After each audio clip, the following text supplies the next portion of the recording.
जिस चीज की तलब हो उसे बांटने लग जाओ, फिर चाहे वो रिज़्क हो, सुकून हो, इज्जत हो, मोहब्बत हो या फिर आसानियां। यकीन मान वो पलटकर आपके पास आएंगे जरूर। बगैर दवाइयों के सोते हो, सुबह बगैर तकलीफ के जागते हो, बगैर किसी सहारे के आते जाते हो, बगैर परहेज खाते पीते हो, तो कहो अल्हम्दुलिल्लाह। किसी इंसान को उसके इंतहाई कमजोर पहलू से मत तोड़ो। आप सलाहियत के चाहे जिस दर्जे पे ही हैं, मकाफात अमल अटल है। लोग कहते हैं अच्छे दिल वाला इंसान हमेशा खुश रहता है, लेकिन मेरा ख्याल है कि अच्छे दिल वाला इंसान बहुत ज्यादा तकलीफ उठाता है, क्योंकि एक अच्छा इंसान होने के नाते वो दूसरों से अच्छे की उम्मीद करता है।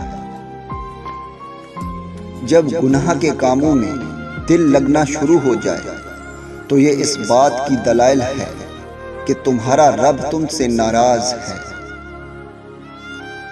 बात सारी मयार की है।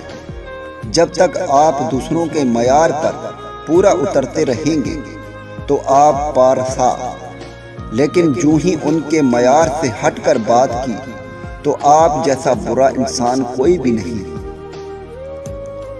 वक़्त और समझ एक साथ खुशकिस्मत लोगों को मिलते हैं, क्योंकि अक्सर वक़्त पर समझ नहीं होती और समझने तक वक़्त नहीं रहता। देखा गया है कि रिश्ते वही टूटते हैं जिन्हें निभाने के अकेले कोशिश की जाती है।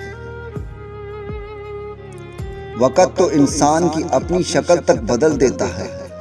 रिश्तों का बदल जाना कोई बड़ी बात नहीं।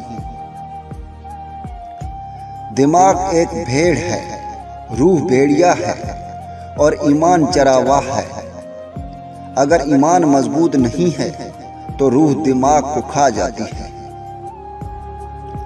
अगर देखा जाए तो दूसरों से ज्यादा हम खुद मुनाफिक हैं। हमें सिर्फ वो लोग पसंद आते हैं जो हमारे मतलब की बातें करते हैं, और जो हमारे खिलाफ बातें करते हैं भले वो सही ही क्यों ना हो, मगर वो हमें गलत लगता है।